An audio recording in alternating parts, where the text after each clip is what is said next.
Hello friends, आज हम बात करेंगे कार्डियक मेडिसिन के कुछ कॉमन साइड इफ़ेक्ट्स के बारे में। कार्डियक मेडिसिन में कौन कौन सी चीज़ें नुकसान कर सकती है, कौन कौन सी चीज़ों से पेशेंट को किस किस तरह के साइड इफ़ेक्ट्स या प्रॉब्लम्स हो सकते हैं, उस बारे में बात करेंगे। ये टॉपिक काफ़ी कंसर्निंग है क्योंकि काफ़ी लोग पूछते हैं, सर ये दवा दे रहे हैं, इससे क्या नुकसान हो सकता है, क्या साइड इफ़ेक्ट्स होते हैं, इसके बारे में थोड़ा डिटेल में हमें बताइए।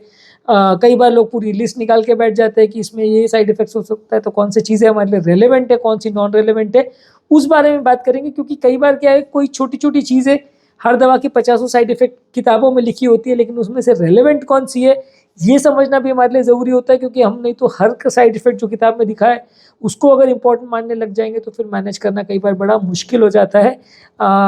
डॉक्टर के लिए प्रिस्क्राइब करना और पेशेंट्स के लिए दवा लेना, दोनों ही मैनेज करना बड़ा मुश्किल हो जाता है। तो आज बात करेंगे कौन-कौन से दवाओं के कौन-कौन से कॉमन साइड इफ़ेक्ट्स हैं और किन चीज़ों के बारे में पेशेंट को ध्यान रखने की ज़रूरत है। सबसे पहले इंपॉर्टेंट मेडिसिन में आती हैं beta blockers. Beta blockers basically एक ब्लड प्रेशर की मेडिसिन है, जो कि हार्ट पेशेंट्स में पंप फंक्शन को सुधारने के लिए, धबकारी की अनियमितता को कम करने के लिए और हार्ट रिलेटेड बहुत सारी बीमारियों के निवारण के लिए दिया जाता है। इनफैक्ट ज़्यादातर कार्डियक पेशेंट्स में बीटा ब्लॉकर्स होता ही है।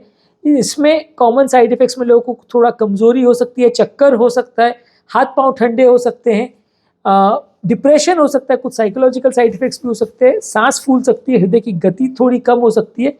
मेल पेशेंट्स में अगर नॉन कार्डियोसिलेक्टिव बीटा ब्लॉकर्स अगर लेते हैं, तो सेक्सुअल डिस्फंक्शन यानी इरेक्टाइल डिस्फंक्शन हो सकता है, यानी कि इम्पोर्टेंस एक तरह से हो सकता है। और अगर किसी पेशेंट को एस्थमा का प्रॉब्लम है, तो एस्थमा बिगड़ सकता है। किसी पेशेंट को ऑलरेडी अगर साइकोलॉजिकल प्रॉब्लम है, तो डिप्रेशन उसमें बढ़ सकता है। किसी को तो हेलुसिनेशंस हो सकते हैं। इसमें से बीपी कम होना, हृदय की गति कम होना, किसी को एस्थमा का बढ़ जाना या किसी को इरेक्टाइल डिस्फंक्शन होना, ये थोड़े कॉमन साइड इफ़ेक्ट्स हैं। हालांकि वो भी कार्डियोसिलेक्टिव बीटा ब्लॉकर्स के साथ उतने ज़्यादा कॉमन नहीं है, तो इसलिए इसके लिए उतना टेंशन लेने की ज़रूरत नहीं है। पर अगर हाँ, ये साइड इफ़ेक्ट्स आपको होते हैं, तो आपको डॉक्टर को सूचित करना ज़रूरी है। नेक्स्ट है calcium channel blockers. Calcium channel blockers यानी कि एम्लोडिपिन, निफेडिपिन, वेरापामिल, डिल्टायाज़ेम, ये सारी ब्लॉक मेडिसिन जो आती है, सिल्नेडिपिन वगैरह, ये सारे कैल्शियम चैनल ब्लॉकर्स होते हैं। बेसिकली ब्लड प्रेशर के लिए दिया जाता है। इसमें वेरापामिल और डिल्टायाज़ेम को हृदय की गति के प्रॉब्लम्स के लिए भी दिया जाता है। ये हृदय की नलियों को थोड़ा डायलेट करते हैं और हार्ट को रिलैक्स करते हैं, इस तरह से काम करते हैं। इसके साइड इफ़ेक्ट्स में लोगों को चक्कर आ सकता है, हाथ-पाँव में थोड़ा सूजन आ सकती है, चेहरे पर भी सूजन आ सकती है, जो कि खासकर एम्लोडिपिन और निफेडिपिन में ज़्यादा देखने को मिलता है। सिल्नेडिपिन में कंपैरेटिवली थोड़ा कम है और थोड़े न्यूअर कंजीनियर्स है, जैसे बेनिडिपिन है, उसमें भी थोड़ा-सा कम है। इसके अलावा किसी को कॉन्स्टिपेशन हो सकता है, यानी मोशन पास करने में दिक्कत हो सकती है, स्टूल हार्ड हो सकता है और नॉजिया यानी थोड़ा उल्टी जैसा सेंसेशन किसी को हो सकता है। इसमें ज़्यादा इंपॉर्टेंट ये है कि क्योंकि ये ब्लड प्रेशर कम करने की दवा है, तो थोड़ा बीपी कम कर सकती है, उससे आपको चक्कर हो सकते हैं। हालांकि गति हृदय की कम करती है, लेकिन फिर भी किसी को गति महसूस हो, ऐसा हो सकता है। और किसी का अगर ऑलरेडी हार्ट का फेलियर बहुत ज़्यादा खराब है, तो हार्ट फेलियर हो सकता है। पानी भरना, पाँव में सूजन होना, ये सबसे इंपॉर्टेंट साइड इफेक्ट है, जो ज़्यादातर एम्लोडिपिन, निफेडिपिन में देखने को मिलता है। तो अगर ये आपको हो रहा है, तो डेफिनेटली आपको डॉक्टर के साथ डिस्कस करने की ज़रूरत है, पूछने की ज़रूरत है, दवा को चेंज करने की ज़रूरत है। नेक्स्ट है AC inhibitor group of medicine, जैसे कि रामिप्रिल, एनारोपिल, कैप्टोप्रिल, पेंडोप्रिल। ये ज़्यादातर हार्ट फेलियर के लिए दी जाती है, पंप क्षमता को सुधारने के लिए दी जाती है, हार्ट फेलियर में बीपी को कम करने के लिए भी दी जाती है, मृत्यु दर को कम करने के लिए भी दी जाती है। इसके कॉमन साइड इफेक्ट में सूखी खांसी हो सकती है, जो कि सबसे इंपॉर्टेंट साइड इफेक्ट है। 100 में से 3 से 5% केस में होता है। किसे होगा हम प्रेडिक्ट नहीं कर सकते, इसलिए ये जब दिया जाता है उसके बाद ही पता चलता है कि किसको हो रहा है। इसके अलावा इसमें आपको थोड़ा चक्कर हो सकता है, सरदर्द हो सकता है, कमज़ोरी हो सकती है, पेट थोड़ा सा गड़बड़ हो सकता है, स्किन में रैशेस हो सकते हैं, किसी को मुंह के आसपास थोड़ा सूजन हो सकती है, जिसे एंजियोडीमा बोलते हैं। लिप्स वगैरह कई बार स्वोलन हो जाते हैं, जो कि काफ़ी रेयर प्रॉब्लम है, पर जब होता है तो काफ़ी सीरियस होता है। उसे एंजियोडीमा बोलते हैं। 100 में 1-8% केसेज में होता है, एक आध भी नहीं, आई थिंक उससे भी कम चांसेस है, लेस देन 1% चांस है। इसके अलावा थोड़ा ब्लड प्रेशर को कम कर सकता है। किसी को, वैसे तो ये किडनी को सुधारने के लिए दिया जाने वाला मेडिसिन है, पर किसी को थोड़ा सा अगर ऑलरेडी किडनी कॉम्प्रोमाइज है, तो पोटेशियम लेवल्स बढ़ सकते हैं, मेटालिक टेस्ट मुंह में आ सकता है। इसमें इंपॉर्टेंट साइड इफेक्ट में सूखी खांसी है, इंपॉर्टेंट साइड इफेक्ट्स में लो ब्लड प्रेशर है और पोटेशियम बढ़ जाना, ये साइड इफेक्ट्स है, जिस पर आपको ध्यान देने और फोकस करने की ज़रूरत है। इसके अलावा एंजियोटेंसिन रिसेप्टर ब्लॉकर्स जो है, वो कई बार हाई ब्लड प्रेशर और हार्ट फेलियर के पेशेंट्स को दिया जाता है। इसके साइड इफेक्ट्स में थोड़ा चक्कर आ सकता है, कमजोरी हो सकती है, सरदर्द हो सकता है, सुस्ती हो सकती है, पेट खराब हो सकता है। इसमें भी लो ब्लड प्रेशर हो सकता है और किडनी वाले प्रॉब्लम वाले पेशेंट्स में थोड़ा पोटेशियम बढ़ सकता है। इसमें लो ब्लड प्रेशर होना, पोटेशियम बढ़ जाना, ये ज़्यादा इंपॉर्टेंट साइड इफेक्ट्स है। और किडनी वाले पेशेंट में थोड़ा किडनी का प्रॉब्लम भी बढ़ सकता है अगर सीवियर किडनी का ऑलरेडी प्रॉब्लम है पेशेंट को। तो एस इनहिबिटर ग्रुप के कंपैरिजन में इसमें सूखी खांसी का चांस कम है, हालांकि फिर भी 1% चांस इसमें भी है कि सूखी खांसी हो सकती है। इसके अलावा पेशाब बढ़ाने के लिए डायूरेटिक्स दवा दी जाती है, जो कि ज़्यादातर जिन लोगों को भी पानी भरा हो हार्ट फेलियर की वजह से उनको दी जाती है। थोड़े शॉर्ट ड्यूरेशन के लिए दी जाती है, लंबे समय के लिए नहीं दी जाती है। इससे किसी किसी को थोड़ा सा यूरिन ज़्यादा हो सकता है, थोड़ा सा बॉडी डिहाइड्रेट हो सकती है, जिसकी वजह से ब्लड प्रेशर लो हो सकता है, चक्कर कमजोरी वगैरह आ सकती है, मसल के क्रैम्प्स हो सकते हैं और वीकनेस हो सकते हैं। इसमें डिहाइड्रेशन होना, मसल क्रैम्प्स होना और वीकनेस होना, ये सबसे इंपॉर्टेंट प्रॉब्लम्स है या साइड इफेक्ट्स है जिनका ध्यान रखने की जरूरत है। इसी ग्रुप की एक और मेडिसिन है एल्डेक्टोन यानी मिनरलोकॉर्टिकॉइड रिसेप्टर एंटागोनिस्ट। वो मेडिसिन हार्ट फेलियर में दी जाती है, बीपी कम करने के लिए भी दी जाती है। उसके साइड इफेक्ट्स में लोगों को पोटेशियम लेवल्स बढ़ जाता है, जो कि इंपॉर्टेंट साइड इफेक्ट है।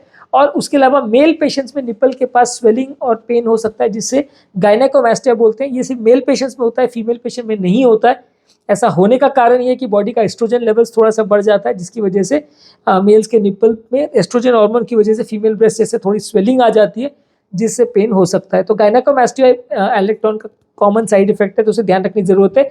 जो इसकी ग्रुप की दूसरी दवा है एप्लिनेडॉन, उसमें ये साइड इफेक्ट नहीं देखने को मिलता है। तो वो जब पेशेंट को एल्डेक्टॉन से या स्पाइनोलेक्टॉन से साइड इफेक्ट होता है तो उसको एप्लिनेडॉन पर स्विच कर देते हैं।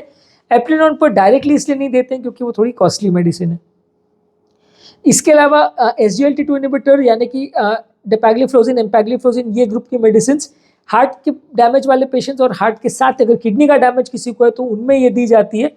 ये दवा ज़्यादातर वैसे तो साइड इफेक्ट्स नहीं करती, पर किसी किसी को थोड़ा कमजोरी, चक्कर वगैरह हो सकता है, बॉडी का शुगर लेवल कम हो सकता है, पर डेंजरस हाइपोग्लाइसीमिया या बहुत ज़्यादा शुगर लेवल्स का कम हो जाना इससे नहीं होगा।